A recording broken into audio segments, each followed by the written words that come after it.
Hi guys, this is Brenda Keenan with Keenan Kreations, and today we're going to make a fall card using embossing, wet embossing for the leaves and dry embossing for the background. To get started, we're going to use pumpkin pie cardstock, and this is the standard 8.5 by 5.5 and scored down the middle at 4 1/4. We're going to emboss it with the dynamic tin foil embossing folder. We're going to use the Big Shot platform designated for the embossing folders. Because this embossing folder is thicker, we're not going to use a cutting pad on the bottom. We're only going to use a cutting pad on the top. Now I folded the cardstock in half so I could see the middle, and I'm going to line this up by placing it against the top part of the folder so I can see the edge of the cardstock. And I want the edge, the folded edge right here, to go right to the edge of that design. So take your time, and when you get that in the right spot, you're going to open this up, close it and grip it. The folded edge is going in first, and again, no cutting pad on the bottom. So I slide this in. We're going to have a cutting pad on the top. So I'm placing this down on this folded embossing folder with pressure so that paper inside does not move. So I'm just kind of sliding it and pressing it down at the same time, and then I'm guiding it into the Big Shot. So I am checking to make sure all my edges are in so they don't get chewed up, and then we just crank this through.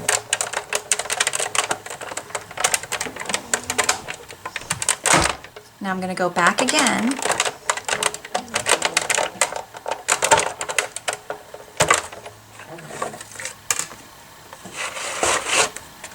and this will give us that nice embossed image for the front of our card. This designer series paper is from the Toil and Trouble designer series paper in the holiday catalog, and this measures 3 1/8 by 4 3/8. Most of the paper in the Toil and Trouble is for Halloween, but these pumpkins do not have faces, so I think they work also for Thanksgiving or a simple fall card. We're going to layer that to soft suede cardstock, and this measures 3 1/4 by 4 1/2.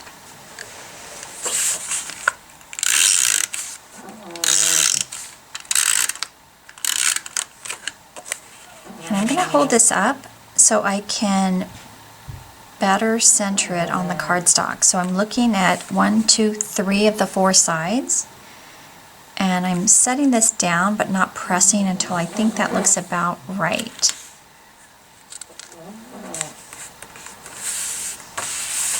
We're going to add this copper trim in 2 pieces.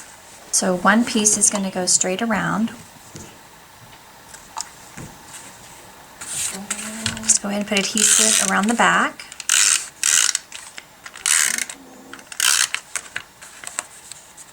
Place this where you think you'd like it, and then press it around the back, and make sure you're even.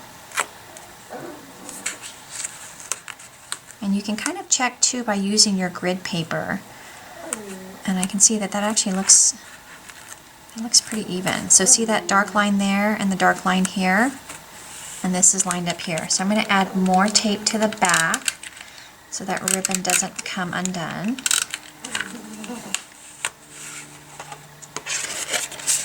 And then we're going to add this to the front of the card.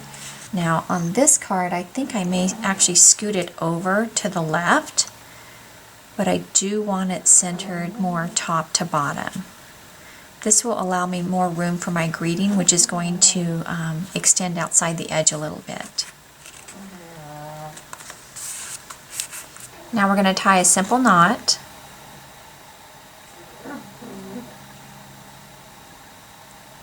And I press that down in the middle and trim with scissors. This ribbon does fray a little bit on the edges, but that's okay. We're going to add the ribbon to a glue dot and just press that down. Now if your glue dot is sticking out just fold it onto itself.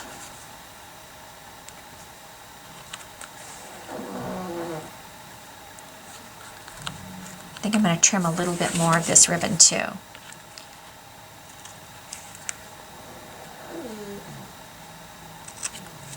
We're going to use soft suede ink on scrap Whisper White cardstock.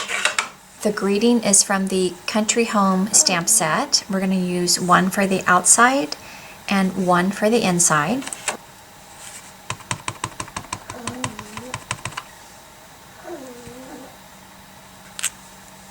Now this framelit here is from the Petals More Thinlets dies, and it works great for the longer, thinner greetings. So I'm going to go ahead and run this through the Big Shot, and I'll be right back. So I just noticed something on this one when I ran it through. It looks like the greeting is a little bit crooked, not perfectly straight. And I had a class this past weekend, and what I think happened is someone took this off the block, and then when they put it back on, it slightly curved the greeting. So I'll show you how I add the photopolymer long skinny stamps to a block. So if you take it off and you go to place it down, it might be where it's bent a little bit. So if you turn it the way that it's supposed to be, let it kind of get its natural shape back, and then take the block to the stamp. So that should give you a nice straight greeting. So I'm going to restamp that and run it through the Big Shot. Now with these long skinny greetings, I would normally put a regular dimensional across the back, but when you're overlapping ribbons, sometimes the dimensional will stick more to the top or the bottom, and your greeting will be slightly uneven. So I want to use just a skinny strip. So I'm going to cut the edge of this. Now before I add the greeting, I know I want to tuck in some leaves, and because I have my dimensional so close to the edges, I may not be able to tuck them in as far as I want. So I'm going to add the leaves first, and then I'll put the greeting on top. We're going to emboss some leaves using the copper foil, copper embossing powder, and this leaf image from the Painted Harvest stamp set. Whenever you're embossing, you want to use an embossing buddy. Just rub it across your cardstock. So this is a Versamark pad. Now normally I would stamp this straight up and down for the punch, but I can get more leaves out of this strip of paper if I slightly angle it. So I'm just going to go like this. It does want to kind of slide a little bit on the foil paper with that Versamark ink, so just be careful when you press it down. And I always do a little more than what I need, just in case something doesn't go well with one of them. I don't have to go back and emboss it. And if I get lucky and they all go well, then I'll just throw some extra on the inside. So I'm just going to sprinkle the copper embossing powder and have that go all the way down. I'm holding this by the edge, and I'm going to give that a light tap. Now you can see right there, I've got a lot of extra powder, even though I use the embossing buddy, so sometimes that does happen, but I have extra leaves, and I also think when I punch this out, I'm not going to see that little extra speck there. I like to place the paper that I'm embossing on a paper plate, so it's just easier for me to use the heat tool.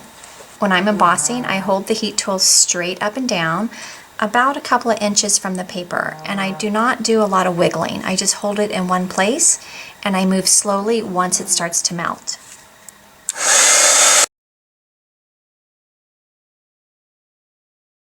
Now this is the leaf punch that coordinates with that image. The back has a little tab. You want to make sure this tab is pushed up when you're punching. I like to hold the punch in my right hand, the paper in my left. And then when I get the image where I think I want it, I like to do a little half squeeze just to make sure it's centered properly, and then punch that out. Now this little leaf here, you can see it's not quite as pointy as the other leaves. I was too close to the edge of the paper. So I'm just going to give this a little trim. just to even that out so I can still use that leaf. I'm going to add the leaves with glue dot on the stem, but I want the leaves to be kind of popped up, so I'm going to add these mini dimensionals to the back. So I like to use the pokey tool just to lift them up and place them down. So we're going to go back to the glue dots, and I'm just placing it right there on the stem. And the glue dot is larger, so I'm just going to fold that onto itself. And I'm going to place that right about here. Now I didn't pull off the paper backing on these dimensionals, so I don't want it stuck down, I just want it raised up. So now we're going to go back to the greeting, and I've already pulled off the backing on the dimensional strips, and I'm going to tuck this just under this leaf here. See if I can get that to raise up. And I also want it to be under this one here. So I'm just going to guide that a little bit. So I'm centering this little round part of the greeting to the ribbon and just making sure that I'm not crooked.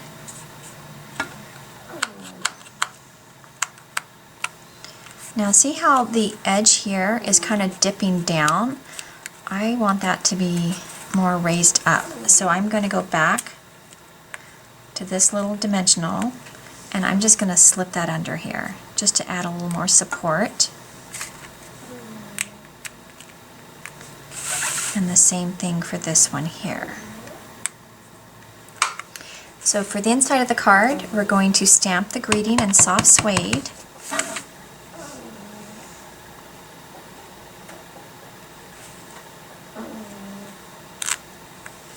And I'd like to add a pumpkin to the inside, so I'm going to go back to my designer series paper and just cut out one of the pumpkins.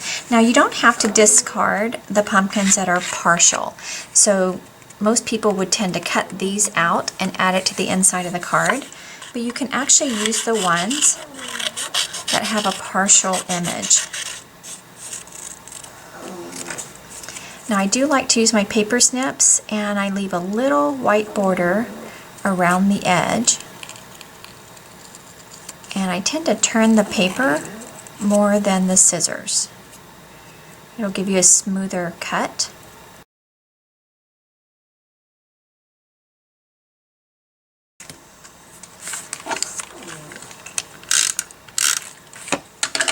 And now we're going to line up the edge of this pumpkin to the edge of this cardstock.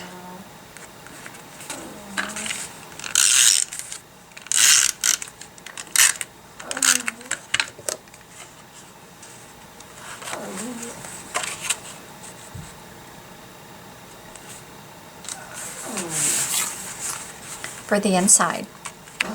Now I also ran the envelope flap through the Big Shot just so it can coordinate with the card. I hope you enjoyed today's project. For more ideas, you can visit me at KeenanCreations.com. Thanks and have a great day.